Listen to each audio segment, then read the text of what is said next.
Hello my dear students, we are back with the one more session of periodic classification of elements. In this session we will learn about trends in the modern periodic table. So what are these trends? These are the specific patterns present in the arrangement of the elements in the periodic table, like valency, atomic size, metallic character, non-metallic character, ionization energy. All these are the trends of the periodic table. So why we need to study these trends? To identify the certain properties of an element, you have to study this. So we will study one by one. So before starting the trends, we will see some of the basic terms like nuclear charge. So what is nuclear charge?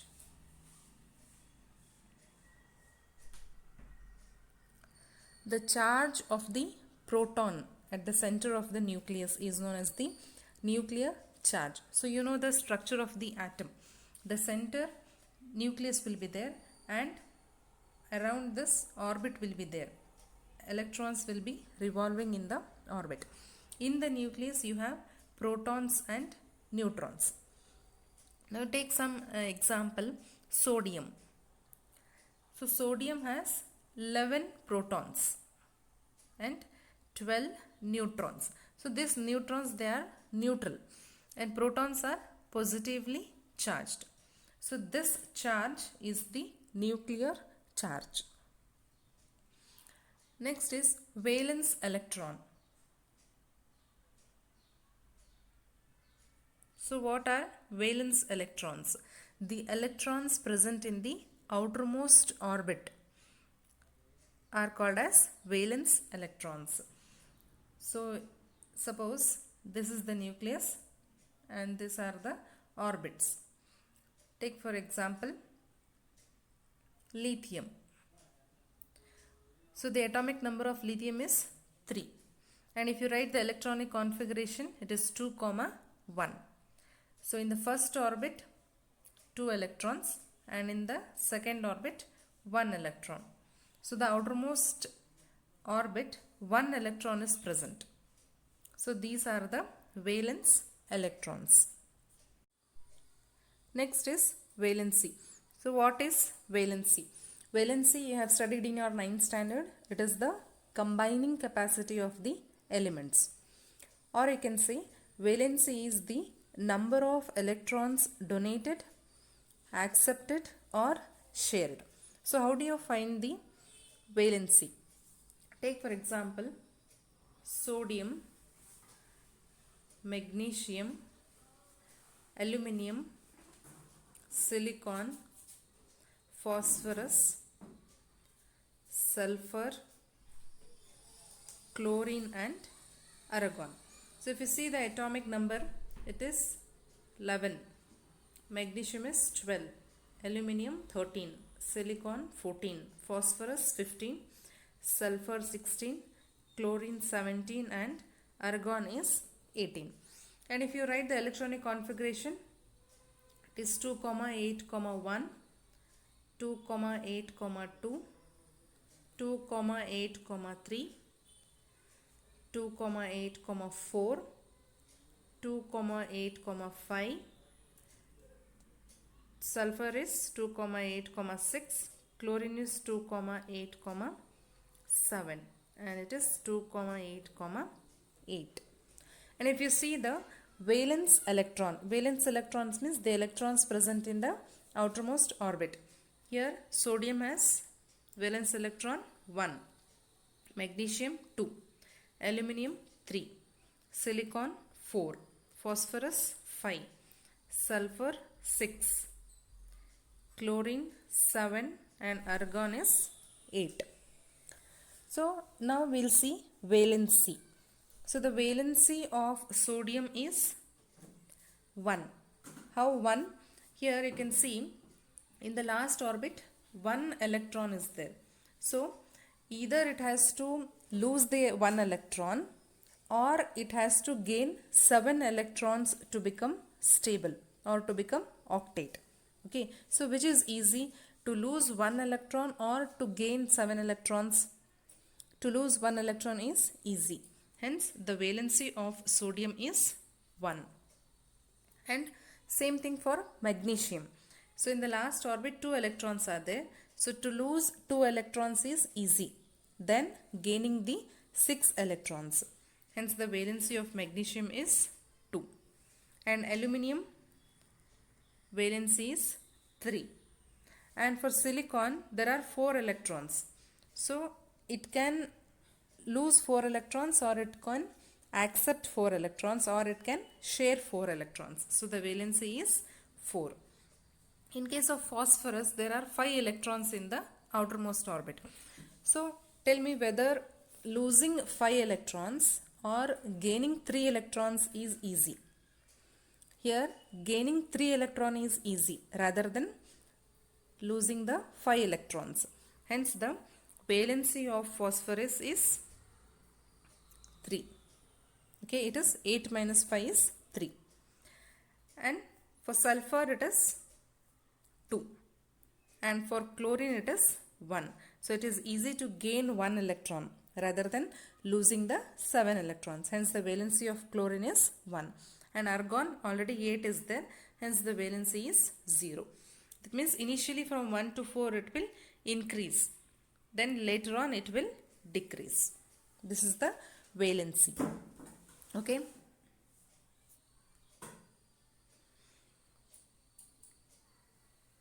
So we studied what is valency. So how this valency will change across the period and across the group. So across the group means from top to bottom in the periodic table, and across the period means from left to right. So from left to right, we'll take an example. Second period elements: lithium, beryllium, boron, carbon, nitrogen, oxygen, fluorine and neon. Okay. Here when you write the atomic number of lithium is 3, beryllium is 4, boron is 5, carbon 6, nitrogen 7, oxygen 8, fluorine 9 and neon is 10. If you write the electronic configuration 2,1, 2,2, likewise you have to write the electronic configuration.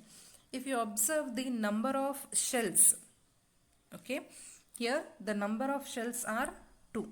That means across the period the number of shells will be same. Okay, and if you see the valency, so before valency you see the valence electrons. So across the period the valence electron is increasing. Okay, lithium is 1, beryllium is 2, boron is 3, carbon 4, nitrogen 5, oxygen 6, fluorine 7 and neon is 8. So the valence electron is increasing from left to right. And if you see the valency initially it will increase from 1 to 4. Then it will decrease. Okay, the valency across the period, initially it will increase from 1 to 4, then it decreases from 4 to 0. Okay, and if you take along the group, that is from top to bottom, you take example of hydrogen, lithium, sodium and potassium. So if you write the electronic configuration, it is hydrogen is 1, lithium is 2,1, sodium 2,8,1 and potassium 2,8,8,1. So if you observe the number of shells, here hydrogen has only 1 shell and lithium has 2 shells. So the number of shell is increasing across the group. Okay, and if you see the valence electron, the valence electron is constant, that is same. The first group has 1 valence electron, second group has 2 valence electron. Okay, likewise across the group the valence electron is same. And valency is same across the period it is initially it will increase, later it will decrease, and across the group the valency is same. Clear?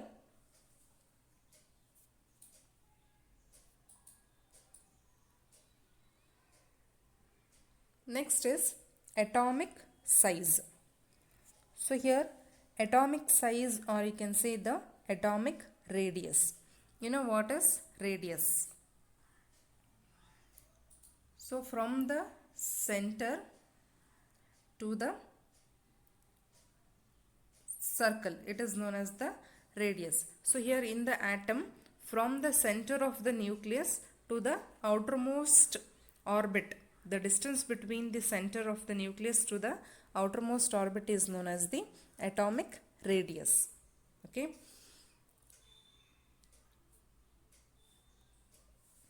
So here if you see the variation in the atomic size across the period, what happens? So you take the same example, second period elements. So the size of the atomic size, or you can say atomic size of the elements across the period, it is decreasing. Okay. So how it will decrease? Here you can see the number of protons. The number of protons in the lithium is 3. Beryllium is 4. Boron is 5. Likewise it continues. Okay. So when you see the nuclear charge, you know what is the nuclear charge? So the nuclear charge is increasing across the period. So when the nuclear charge is increasing, say for example the lithium, it has 2 shells. Okay, and the beryllium has 2 shells. So the shells are same, but when you see the charge, the proton of lithium is 3 and beryllium is 4. Here the nuclear charge is increasing. So if the nuclear charge is increasing, means the electrons are held very tightly. In case of lithium, the charge is less. The electrons holding capacity is less. And if you take carbon, the number of proton is 6. So the electrons are holded very tightly. When the electrons are holded tightly, the size of the atom will decrease. Okay. So if the nuclear charge increases, the atomic size decreases. That means along the period, the atomic size will decreasing. Initially it will be large, later on it will decrease. Clear? Next, what happens to the atomic size across the group? So across the group, what happens? See, here the number of shell is increasing. Okay. So if the number of shell is increasing, means the size of the atom also increases. Okay. The lithium has only 2 shells and the sodium has 3 shells. The potassium has 4 shells. The number of shells are increasing and the size of the atom also increases across the group. Okay. Next, ionization energy. So what is ionization energy? The amount of energy required to remove the loosely bound electron from the outermost shell of an atom. So from the outermost shell, if you want to remove one electron, how much amount of energy is required? So that energy is the ionization energy. So if you take along the group means from top to bottom, the ionization energy will decrease. So why the ionization energy will decrease? Here along the group, the atomic size increases. Okay. So when the atomic size increases, what happens? From the center to the outermost shell, the distance will increase, right? So initially the size of the atom will be small. Later on it will increase. So when the atomic size increases from the center to the outermost electron, the force of attraction start increasing. Okay. So hence less amount of energy is required to remove the outermost electron. Hence the ionization energy decreases along the group. Okay. So here in the first element, the size of the element is less. That means the center nucleus, it is holding the electrons very tightly. Okay. And in the next, the size of the atom little increases. So that means from the center, the outermost electron distance will be increased. That means it will hold the electron little loosely. And in the third, again it will hold the electron loosely. So as the size of the atom increases, the electron holding capacity decreases. You require less amount of energy to remove the outermost electron. Hence the ionization energy decreases across the group. And if you take along the period, the ionization energy increases. Why? Because the atomic size decreases. Okay, when the atomic size decreases, what happens? So the first element size is more. Okay, next element size is little less. So the atomic size will decrease. Here atomic size is more means from the center the electron will be very far. Okay, so you require less amount of energy to remove this electron. When the size of the atom decreases, what happens? The force of attraction is more here. The electrostatic force of attraction is more. Okay, hence you require a little more energy to remove the electron. Here again in the next element, the size is less, atomic size is less. The force of attraction between the nucleus and the electron is very tight.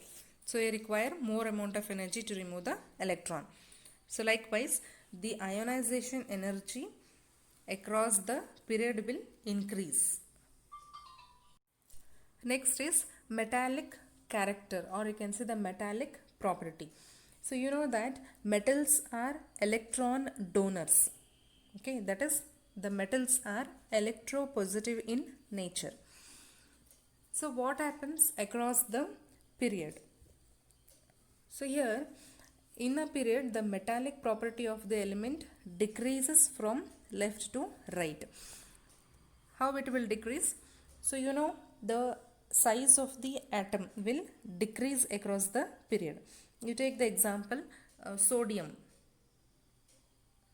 magnesium and aluminium. So if you see the electronic configuration, it is 2, 8, 1. This is 2, 8, 2 and it is 2, 8, 3. Here 11 protons are there and 3 shells are there. Okay, and in magnesium 12 protons are there and 3 shells are there. And in case of aluminium 13 protons are there and 3 shells are there. So here, as the nuclear charge increases, the atomic size decreases. So when the size of the atom decreases, what happens? When you see the sodium, the electron losing tendency is less. Okay, here because the distance between the center of the nucleus and the electron is more. Okay, here when you take magnesium, the distance between the center of the nucleus and the outermost electron is little less. The force of attraction is less. And if you take aluminium, the charge is more. It is very tightly held. The electrostatic force of attraction is more. The size is less here. So here the electron losing tendency will decrease. Okay, as the size is less here, electron holding capacity will be very strong. That is, the electrons will be holded very strongly. So if the electron losing tendency is decreasing, then the metallic character also will decrease. So along the period, the metallic character will be decreasing. Next, along the group. So along the group, the metallic property of the element is increasing. Say for example, you take lithium, sodium and potassium. Okay, here the atomic size is increasing. Lithium has 2 shells, sodium has 3 shells and potassium has 4 shells. So the size of the atom is increasing. Okay, so in the lithium, the distance from the center to the outermost electron is less. That is, the size of the atom is less. The electrostatic force of attraction is more. And in the case of sodium, the distance is little more. Hence, the force of attraction is little less. And in case of potassium, the distance from the center to the outermost electron is more. That is, the electrostatic force of attraction is less. Here in case of potassium, the electron losing tendency is more. It can easily lose the electron. In case of sodium, the electron losing tendency is little less because the force of attraction is more here. And in case of lithium, the electron losing tendency will be little less because the force of attraction is more. The electron is held very tightly. Hence, along the group, the electron losing tendency will increase. If the electron losing tendency increases, means the metallic character will increase along the group. Next is non-metallic property. So the opposite of the metallic property. Here the non-metals are electron acceptors. That is, the non-metals are electronegative in nature. So across the period, the non-metallic property of the element will increase. Okay. And across the group, the non-metallic property of the element will decrease. The opposite of the metallic property. Clear? So this is the end of the chapter. Thank you.